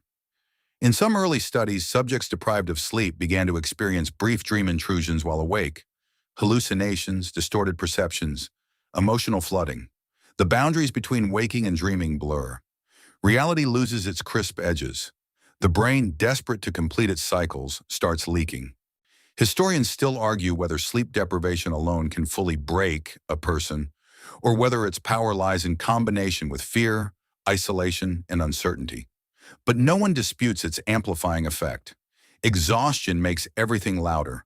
Pain, anxiety, doubt. Even simple questions feel heavy. You sense why this knowledge unsettles the modern elite. Once you understand how vital sleep is, you also understand how fragile resilience can be. Control sleep, and you control cognition. That realization doesn't disappear just because you choose not to use it. Joke number 1 arrives, thin but necessary. Turns out the worst thing you can do to a brain isn't hurt it, it's keep it awake. The environment around you feels less safe now, more watchful. You imagine fluorescent lights that never dim, rooms designed to erase time. And the cruelty of sleep deprivation is its subtlety. No bruises, no scars, just erosion. People lose track of who they are before they realize what's happening. Ancient echoes surface again. Even in early societies, denying sleep was recognized as punishment. Guards were rotated to keep prisoners awake. Drums were beaten through the night. Firelight was kept burning. The methods changed. The insight didn't. Historians still argue whether the effectiveness of sleep deprivation was ever exaggerated for intimidation, but the physiological reality is clear enough. After enough sleepless hours, the brain prioritizes relief over truth. It seeks rest the way a drowning body seeks air. Joke number 2 slips in softly, almost sadly. You can argue with someone, but you can't argue with biology. For billionaires and power brokers studying sleep, this knowledge creates an ethical fork in the road. Understanding sleep deeply means understanding how to protect it and how to disrupt it. That duality sits uncomfortably in the science. The same data that builds better bedrooms can inform better coercion. You feel a gentle resistance rise in you, a quiet refusal. This space isn't meant to frighten you, but to clarify something important. Sleep is not neutral. It's a human right precisely because of what happens when it's taken away. Scholars still argue about where to draw the ethical lines in sleep research, especially when findings originate in military contexts. Can knowledge be separated from application? Can understanding vulnerability coexist with compassion? The debate hums unresolved, like electricity in a wall. Joke number 3 lands, grounding you again. All this talk of control, and the bravest thing your body can do right now is rest. And you do. Even here, even with this knowledge, your breathing remains slow. Your body refuses to be recruited into fear. That's the quiet power of sleep. It restores autonomy. It pulls you back into yourself. As the harsh lights fade and the tension loosens, you move onward, carrying a sober understanding. Sleep can be stolen. That's why it must be defended. And that defense, in some corners of the world, has taken on a distinctly military shape. Ahead, waiting beyond the dark, is how battlefield research quietly migrates into private lives, and why elite rest often has its roots in war. You don't march into this part of the night, you're carried gently but deliberately, as if the darkness itself has decided where you need to go next. The tension from before hasn't vanished, but it has reorganized. This is quieter, more procedural. This is where military research and elite rest quietly intersect, where knowledge forged for survival under fire slips into silk-sheeted bedrooms without much announcement. You feel the atmosphere shift into something disciplined, efficient, nothing ornamental here. Everything has a purpose. The mainstream historical fact anchoring this space is straightforward and deeply influential. Modern sleep science owes a significant debt to military research. Throughout the 20th century, Especially during World War II and the Cold War, armed forces studied sleep deprivation, circadian disruption, and recovery because fatigue killed soldiers as reliably as enemy fire. Pilots made fatal errors. Guards missed signals. Entire missions failed because someone was too tired to think clearly. So militaries did what they always do. They studied the problem until it yielded patterns. You imagine a bunker-like lab long ago. Volunteers monitored through the night. Reaction times measured, mood tracked. The conclusion was blunt. Sleep loss degrades performance faster than stress, hunger, or fear alone. That insight never left the defense world. It evolved. A quirky tidbit surfaces here, one that sounds almost mundane but carries weight. Military researchers discovered that short, precisely timed naps, sometimes as brief as 20 minutes, could dramatically restore alertness without plunging soldiers into deep sleep inertia. This wasn't about comfort, it was about functionality. The strategic nap was born, not in wellness culture, but in war rooms. Historians still argue whether the military's framing of sleep as a resource rather than a need fundamentally changed how modern institutions view rest. Was this a step toward humanizing performance, or just a more efficient way to push bodies harder? The answer depends on whether recovery was treated as mandatory or optional. You feel how this knowledge migrates. After wars end, research doesn't vanish, it trickles. Military sleep findings move into aviation, then medicine, then corporate leadership. Finally, they arrive at the doors of the ultra-wealthy, who recognize a familiar logic. Sleep isn't indulgence, it's readiness. Joke number one slips in, dry as desert air. Turns out, nap like your life depends on it was never a metaphor. You drift through examples without stopping. A fighter pilot's sleep schedules inform executive travel routines. Jet lag mitigation protocols designed for rapid deployment become private consulting packages. Even blackout curtains trace part of their lineage to the need for daytime sleep in hostile environments. The irony isn't lost on you. Techniques developed to help humans function amid chaos are now used to create tranquility for those who can afford it. The battlefield becomes the blueprint for the bedroom. But it's not all comfort. There's a harder edge to this crossover. Military research also explored how little sleep a human could survive on, how long performance could be propped up before collapse. Those findings don't disappear just because the context changes. They sit quietly in the background, informing how far schedules can be pushed. Historians still argue whether modern leadership structures unconsciously mimic military models. Constant readiness, compressed rest, rapid decision cycles, even when the stakes are no longer life and death. The body, unfortunately, doesn't care what the stakes are. Fatigue feels the same. You feel a subtle pressure in your chest as the thought settles. Elite rest borrows from war, but war never truly sleeps. That tension never fully resolves. Joke number two floats in, gentler now. The weird thing about learning from the military is forgetting when the battle's over. There's a softer legacy too, and you feel it as the night deepens again. Military medicine increasingly emphasizes recovery, resilience, and long-term brain health. Traumatic brain injury research, PTSD studies, in sleep disruption all converge on one conclusion. Without sleep, healing stalls. Without sleep, the mind stays on patrol. This realization feeds directly into elite sleep practices. It's not just about sharpness, it's about preventing burnout, emotional collapse, cognitive fragmentation. The cost of ignoring rest becomes too high, even for institutions built on endurance. You imagine a retired commander explaining sleep to a boardroom, not in poetic terms, in numbers, error rates, recovery curves, decision degradation. It's persuasive because it's unemotional. Sleep isn't softness, it's maintenance. Joke number three lands quietly. Even warriors need a night off, eventually. You feel your own nervous system responding to this framing. There's relief in knowing rest doesn't need justification beyond survival. You don't have to earn sleep. You require it. The military origins of elite rest practices reveal something almost tender beneath the discipline. Sleep isn't studied because humans are weak. It's studied because they break without it. That honesty cuts through ego. Scholars still argue about the ethics of importing military research into civilian life. especially when it normalizes extreme schedules or performance expectations. But they also acknowledge that much of what we know about protecting sleep, naps, light control, recovery windows, came from people trying desperately to keep others alive. You feel gratitude now, layered and quiet. Gratitude for the knowledge. Gratitude that you're encountering it here, safely, without urgency. The night feels less threatening again, more spacious. As the echoes of drills and discipline fade, and you drift onward, the next space is stranger, more speculative, where control shifts inward and researchers ask whether dreams themselves can be guided, shaped, or used as tools for resilience. And as you float toward that question, your own dreams begin to stir, curious and unbothered by the answers.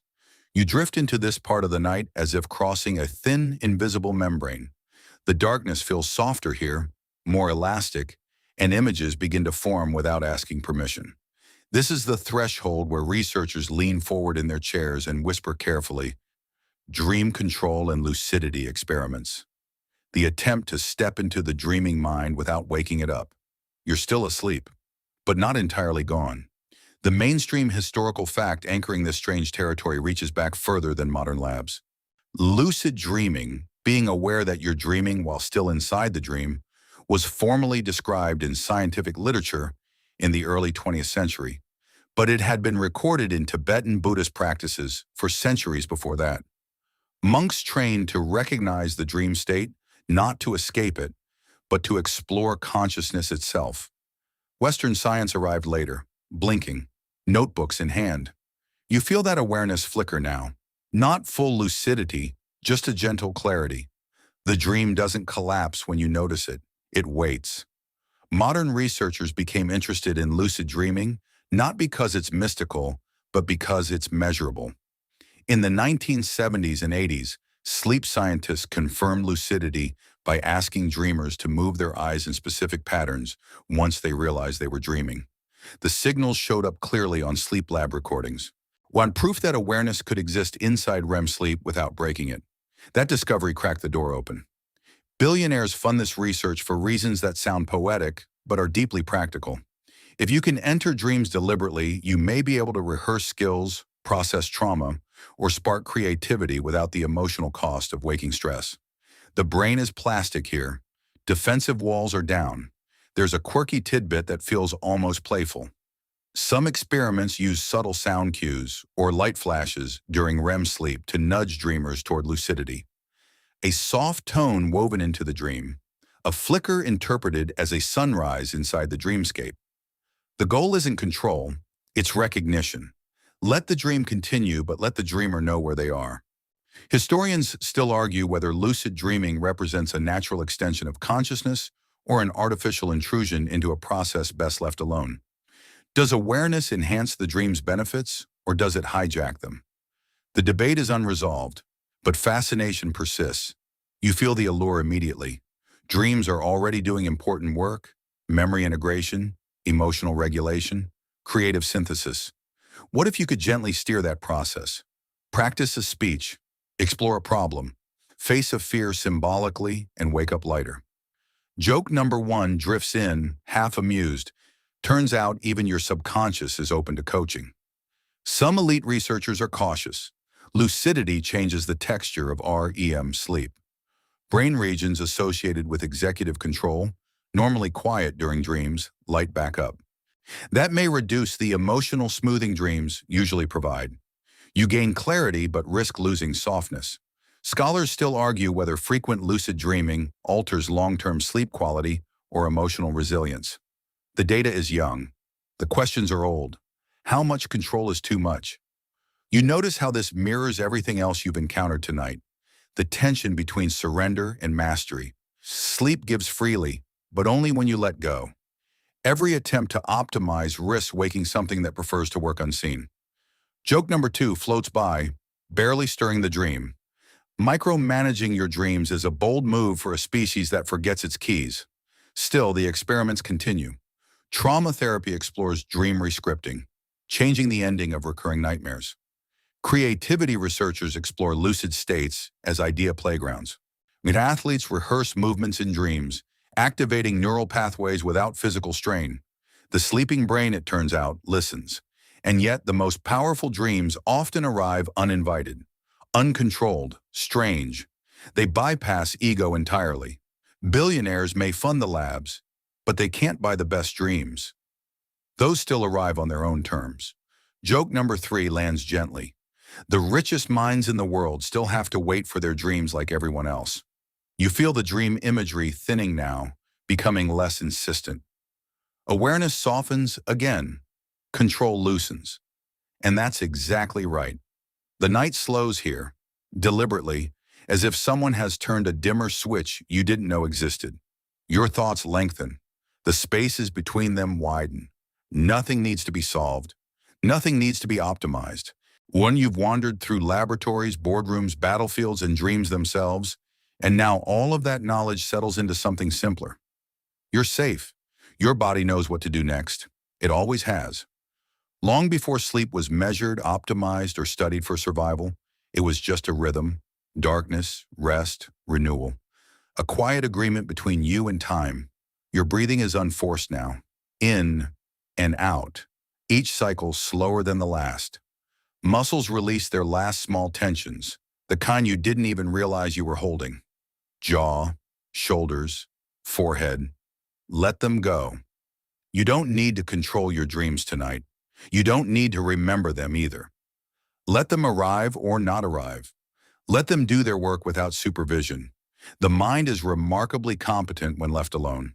If thoughts drift in, about sleep, about aging, about power or vulnerability, acknowledge them gently, like clouds passing through a wide sky.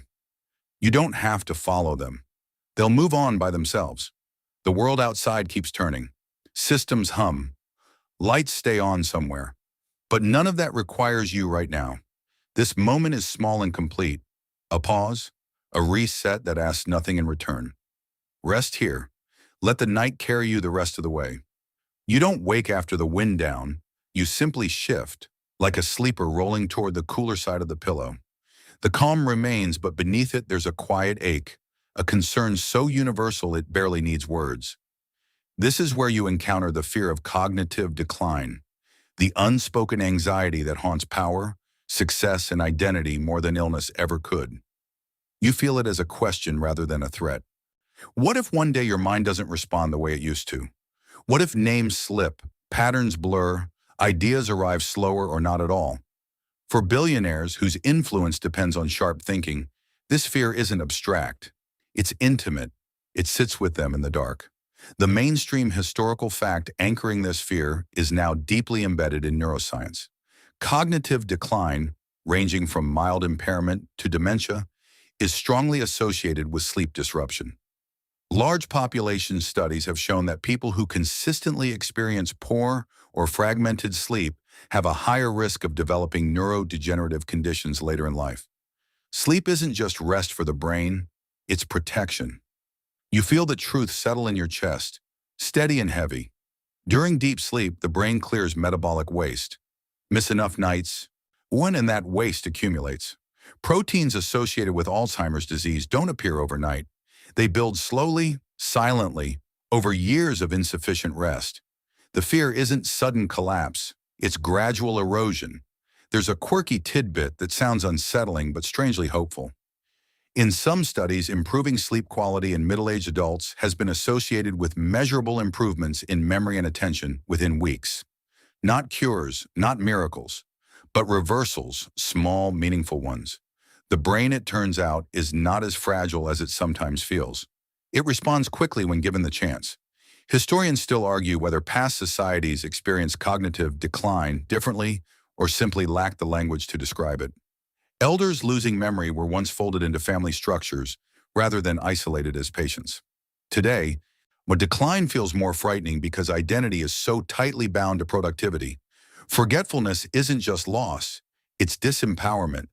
You feel the emotional weight of that distinction. For someone whose name carries influence, the idea of forgetting is terrifying. Not death, not pain, forgetting. Joke number 1 arrives softly, like a hand on the shoulder.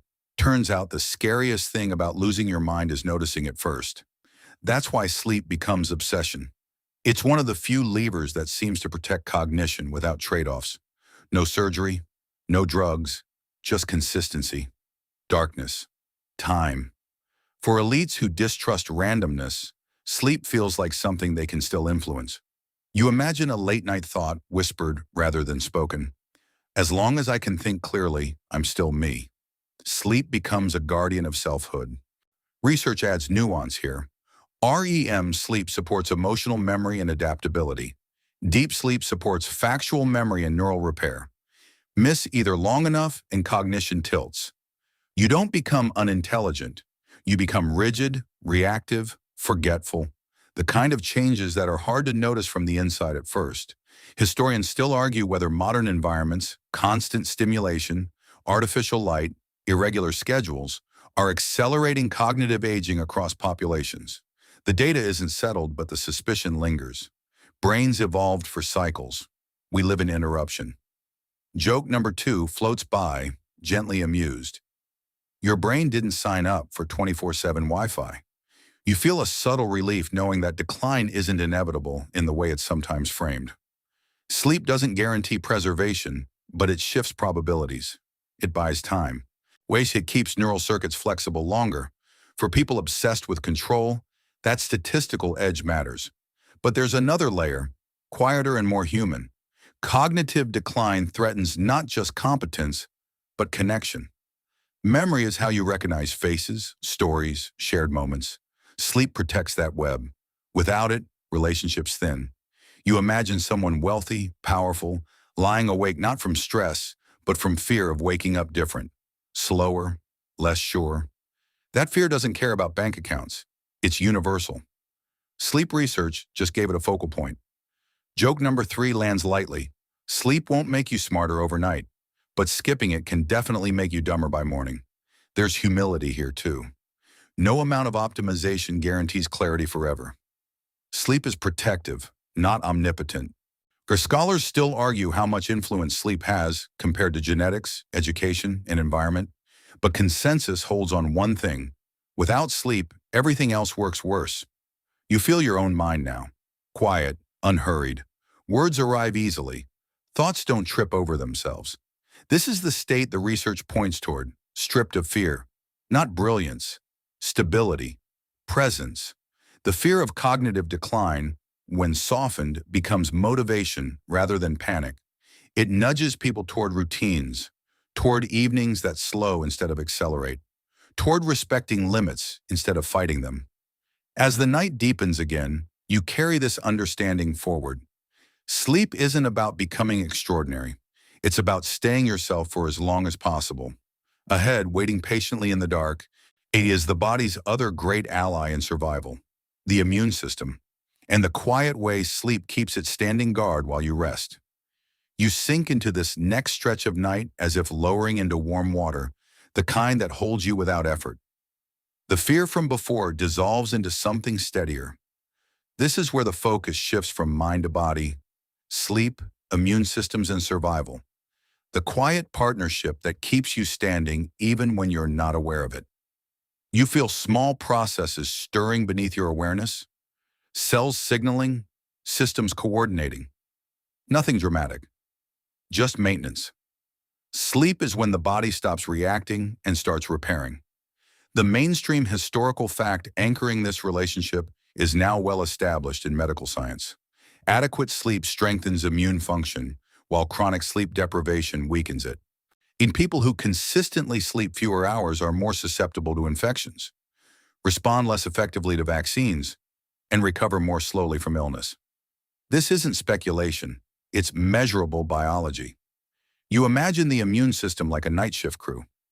During waking hours, it's reactive, putting out fires. During sleep, it's strategic, training cells, producing signaling molecules, updating defenses. Cytokines, those small but powerful proteins that coordinate immune responses, are released in higher quantities during sleep. Miss the night shift, and the whole system runs understaffed. There's a quirky tidbit that feels almost poetic. In some studies, people who were sleep-deprived before receiving a vaccine produced fewer protective antibodies afterward. The body heard the instruction, but without sleep, it couldn't remember it properly. Even immunity needs rest to learn. Historians still argue whether historical plagues and epidemics were worsened by widespread sleep deprivation caused by stress, overcrowding, and fear. While sanitation and nutrition played larger roles, exhaustion likely compounded vulnerability. Tired bodies resist less. You feel the relevance immediately. Survival isn't just about avoiding danger. It's about resilience when danger arrives. Sleep doesn't make you invincible. It makes you ready. Joke number one drifts in softly. Your immune system works nights, and it really hates overtime.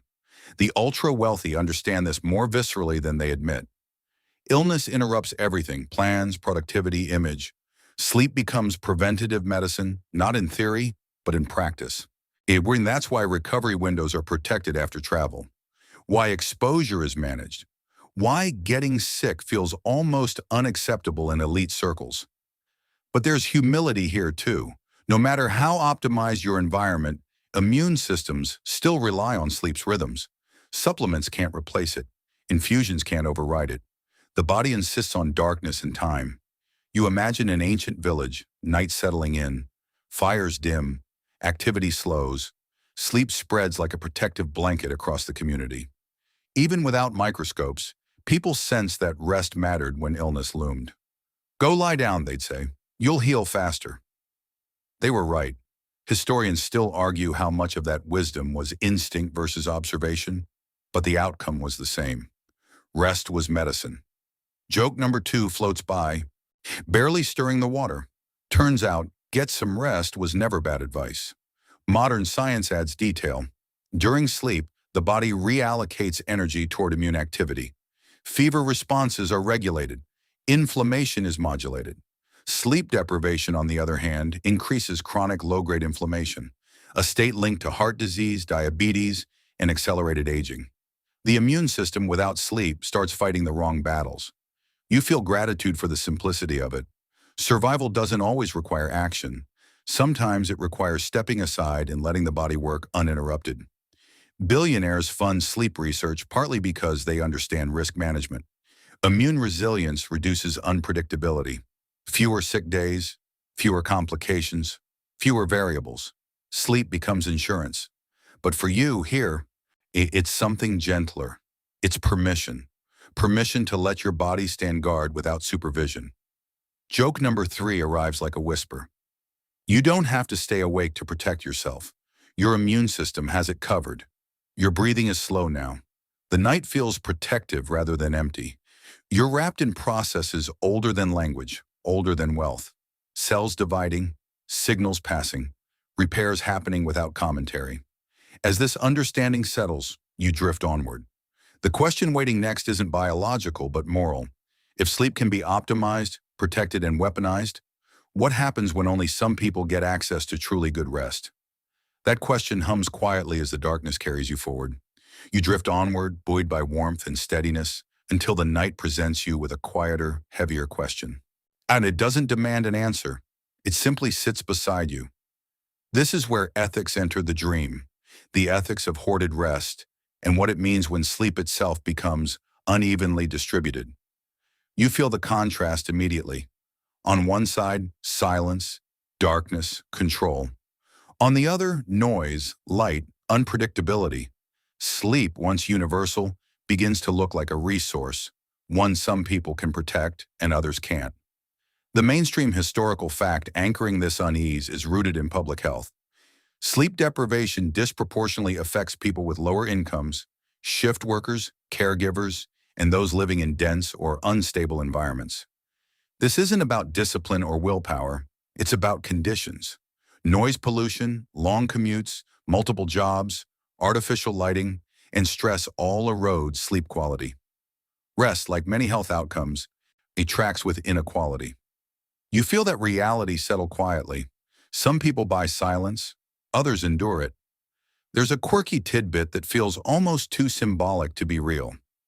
In some cities, property listings now advertise sleep quality alongside square footage, decibel ratings, window orientation, distance from traffic. Sleep becomes a luxury amenity, something bundled with price per square foot. Historians still argue whether inequality has always shaped rest this way. In medieval cities, the wealthy lived farther from workshops and animals. During the Industrial Revolution, factory owners slept while laborers worked through the night. The pattern repeats. Those with power tend to sleep better, not because they're wiser, but because they can shape their environment. You feel a subtle discomfort here. When the science you've been drifting through tonight, beautiful, precise, well-funded, doesn't exist in a vacuum.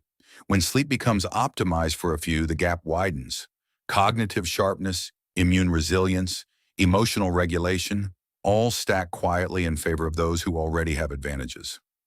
Joke number one arrives softly, tinged with irony. Turns out, resting on your laurels works better when they're soundproofed. The ethical question isn't whether elites should sleep well. Everyone should. The question is what happens when society accepts chronic exhaustion for some as normal. When fatigue becomes a class marker. When being tired all the time is mistaken for moral failure, rather than structural pressure.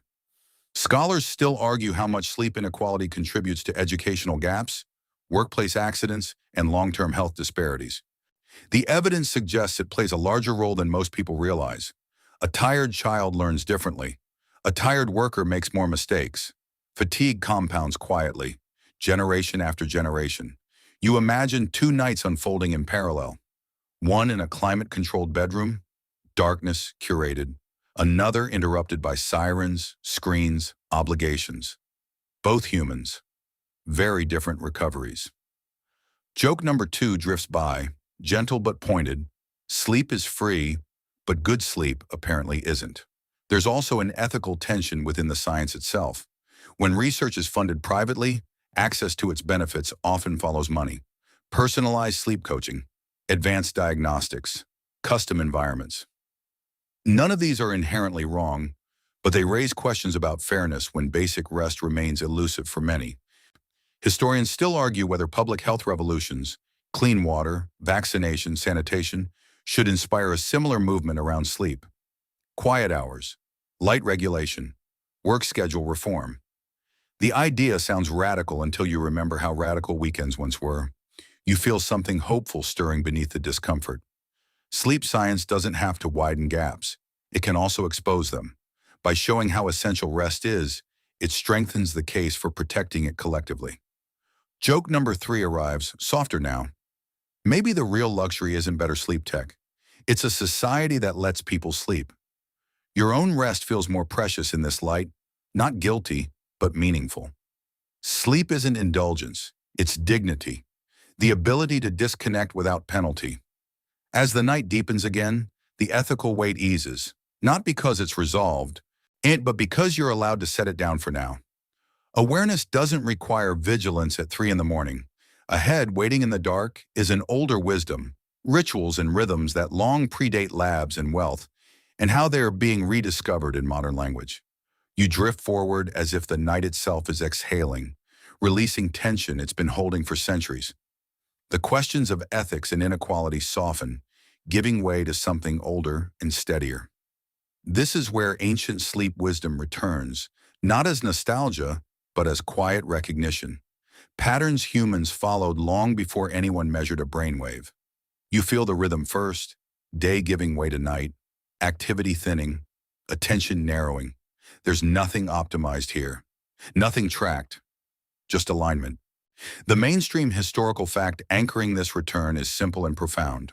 Pre-industrial societies structured sleep around natural light cycles. Without artificial illumination, most people slept longer in winter, shorter in summer, often with a period of wakefulness in the middle of the night. Historians uncovered diaries from the 16th and 17th centuries describing first sleep and second sleep, separated by a calm, reflective interval. This wasn't insomnia, it was normal. You imagine a quiet hour by firelight, prayer, conversation, thought, then sleep again. The night wasn't something to conquer, it was something to inhabit. There's a quirky tidbit that feels surprisingly modern. Many traditional cultures used evening rituals, herbal drinks, repetitive crafts, storytelling, to gently signal the transition into rest. These weren't hacks. They were cues. The body learned what came next. Historians still argue whether segmented sleep disappeared because of artificial light or industrial labor demands. Probably both. Once nights became bright and mornings rigid, sleep compressed. What was once flexible became fixed. You feel how foreign and familiar that ancient rhythm feels in your body. The urge to wake briefly at night without panic. The permission to drift back. Modern sleep advice sometimes labels this as a problem. Ancient wisdom called it a pause. Joke number one drifts in. Warmly amused. Your ancestors woke up at 2 a.m. on purpose, and nobody Googled it. The billionaire obsession with sleep often circles back to these old ideas, dressed in modern language. Circadian alignment, consistency, evening wind downs. And what sounds cutting edge now is often a rediscovery of habits humans practiced when the night was dark and the world was slower. You move through echoes of different cultures. Ayurveda emphasizing rest during certain hours to balance energy. Traditional Chinese medicine linking sleep timing to organ health. Indigenous practices tying dreams to guidance and community decisions. Different frameworks. Same respect for the night. Historians still argue how much of this wisdom was symbolic versus physiological. But when modern science maps circadian rhythms and hormonal cycles, the overlap is uncanny. The body remembers what culture forgot. Joke number two floats by, gently teasing. Turns out the future of sleep looks a lot like the past, minus the wolves. There's comfort in this continuity. Sleep science didn't invent rest, it translated it. It gave names to sensations humans already trusted. The problem arose when trust was replaced with override, when nights became productive instead of restorative. You feel your own evening rituals, however small.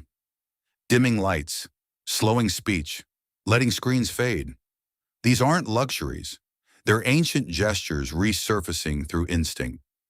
Billionaires fund ancient wisdom repackaged as retreats and protocols. But the essence remains available to anyone. Sleep doesn't require belief, it responds to rhythm.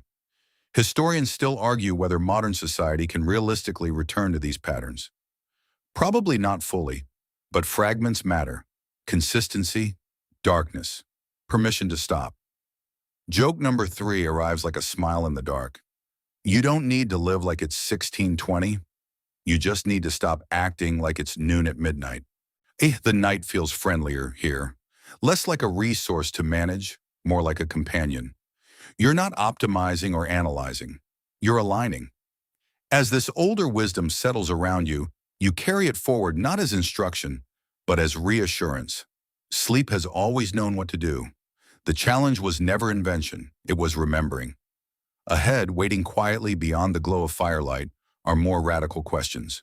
Whether sleep itself could be outsourced, delegated, or replaced by machines. For now, you let the ancient rhythm hold you, steady and unhurried. You drift onward, lighter now, until the night presents you with an idea so strange, it almost feels like a joke the universe is telling itself. This is where curiosity turns futuristic, where the question is asked without irony. Can sleep be outsourced? Can machines rest on your behalf, in or at least shoulder part of the burden? You don't tense up. You're too relaxed for that.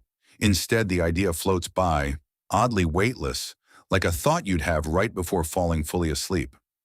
The mainstream historical fact anchoring this speculation comes from automation itself. For over a century, humans have built machines to take over tasks that once required constant attention: calculation, navigation, monitoring. In medicine, machines breathe for patients. In space, machines remain awake when humans can't. The logic creeps forward naturally. If machines can stay alert, maybe humans don't need to. You imagine a world where alerts are filtered overnight, where AI monitors systems, markets, and messages while you sleep uninterrupted.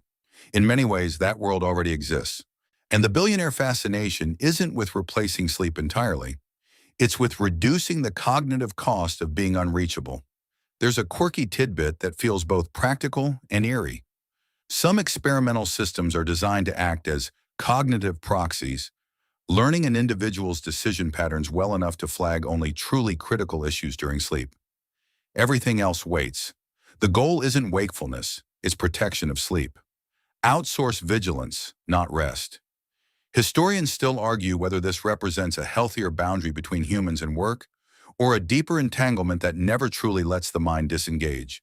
If something is always watching for you, are you ever fully off duty? You feel the tension gently like a ripple through water. Sleep thrives on absence, on disconnection. Even benevolent machines blur that edge. Joke number one drifts in softly. You want a machine to let you sleep, not to judge you for it. The idea stretches further. Could neural stimulation one day compress sleep into shorter, denser bursts? Could memory consolidation be assisted externally? Researchers explore these questions cautiously because every shortcut circles back to the same problem. You can imitate parts of sleep, but the whole remains stubbornly human. The brain isn't just processing data at night. It's wandering, associating, letting go. No machine knows which thoughts need to dissolve and which need to stay. That selection emerges from biology, not logic. Historians still argue whether humanity's increasing reliance on automation will eventually restore rest by removing pressure or eliminate it by erasing boundaries entirely. The outcome isn't technological. It's cultural. Joke number two floats by, almost affectionate. Even the smartest machine can't dream about your old school hallway. You feel comfort in that limitation. Dreams resist outsourcing. Emotional integration resists delegation. Machines can watch the gates, but they can't walk the inner corridors. Billionaires flirt with these ideas because they fear missing something while asleep. But sleep's power comes precisely from missing things, from letting the world continue without you. Outsourcing attention doesn't change that truth. It only highlights it. Joke number three lands gently. If a machine could sleep for you, it would probably need therapy. As the speculative glow fades, you're left with something grounding. Sleep isn't a task to automate. It's a state to enter. You can reduce interruptions, yes. And you can build systems that respect rest. But the act itself, closing your eyes, releasing control, remains yours alone. You feel grateful for that ownership. In a world eager to delegate everything, sleep stays stubbornly personal. The night deepens again, becoming less curious and more reflective. Ahead, waiting in the soft dark, is the final ambition behind all this research. The quiet hope of cheating death itself, and the realization that sleep may be the closest humans ever come. You drift into this part of the night as if approaching a horizon you can't quite see, only feel. The air grows spacious, reverent. This is where all the threads you followed, science, fear, power, patience, quietly converge.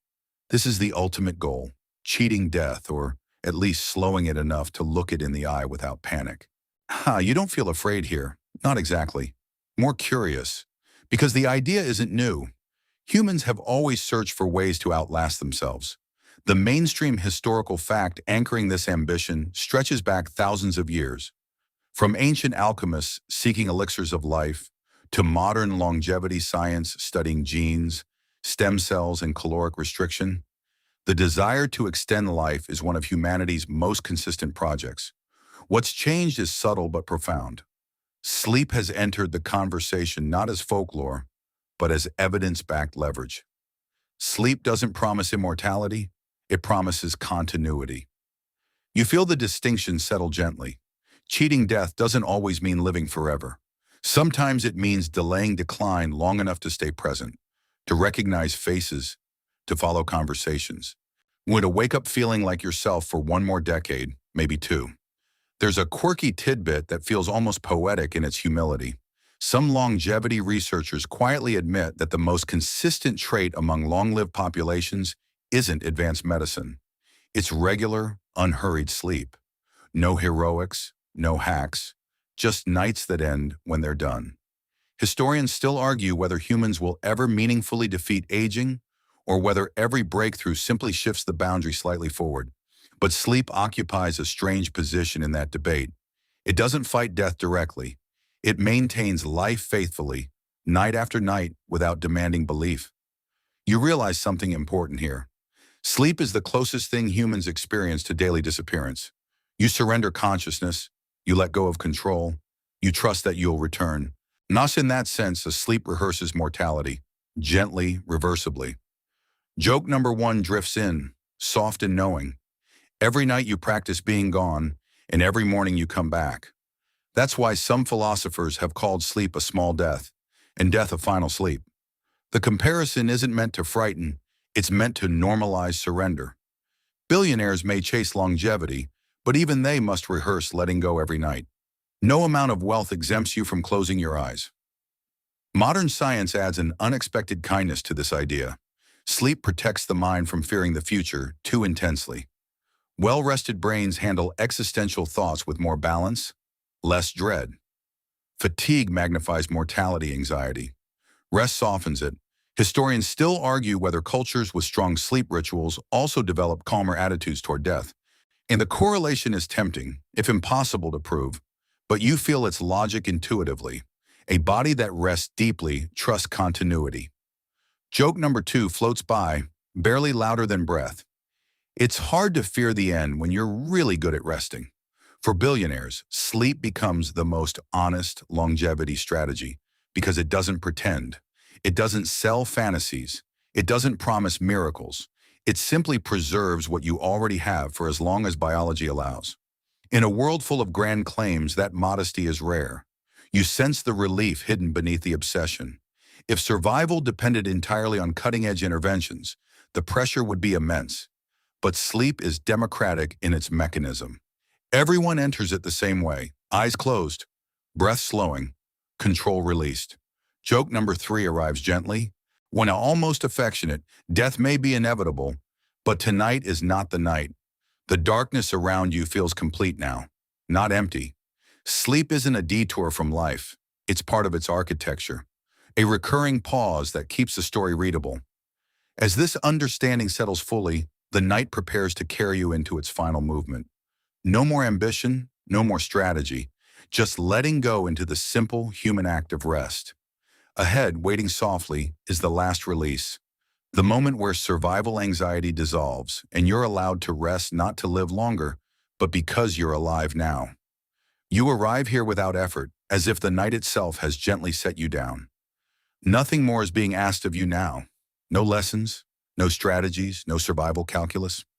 When this is the letting go into the night, the point where even the idea of optimization loosens its grip and fades. You feel how quiet this is, not the absence of sound, but the absence of urgency. The journey you've drifted through tonight has circled power, fear, science, and time itself. Billionaires studying sleep, labs and data, defense and decline.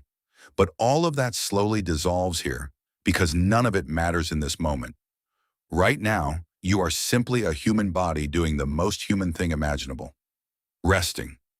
The mainstream historical fact anchoring this final easing is almost too obvious to notice. Every human culture that has endured, everyone has slept. Civilizations rose and fell. Technologies advanced and vanished, but sleep remained. Not as a luxury, as a requirement. Survival, stripped of ambition, comes back to this. You feel your breathing now, unremarkable and perfect. In, out, no metrics, no graphs, just rhythm. There's a quirky tidbit that feels comforting rather than clever. Infants spend the majority of their early lives asleep, brains wiring themselves in the dark. At the other end of life, elders often sleep more again, bodies conserving energy. Sleep bookends existence. It welcomes you in. It eases you out. Historians still argue whether modern humanity has drifted too far from this acceptance, whether treating sleep as something to conquer has made rest feel conditional instead of natural. But here, none of that matters. You're not solving sleep. You're entering it. Joke number 1 drifts in softly, the last smile before silence. All that research, and you still have to close your eyes like everyone else. Oh, you feel the truth of it in your muscles as they finally stop holding on. Jaw slack, shoulders heavy, hands warm. The body knows the sequence better than the mind ever did. This is the part no billionaire can optimize beyond a certain point. No amount of money can replace surrender. Sleep begins where control ends. Joke number 2 arrives, barely a thought. Even the richest people on earth fall asleep looking exactly like this. You don't need to think about survival anymore. Your heart beats, your lungs move. Your brain, unobserved, begins its quiet work. Memory softens. Emotion settles. The future stops demanding attention. Scholars still argue about many things: how much sleep you need, when, why. But no one argues this. Sleep happens best when you stop watching it. Joke number 3. One the gentlest of all. You don't have to survive the night. You're already allowed to rest in it. The darkness doesn't close in. It opens. Wide, kind, familiar. And as you drift fully away from words, away from stories, away from the idea that sleep must serve a purpose beyond itself, you let the night do what it's always done best: hold you.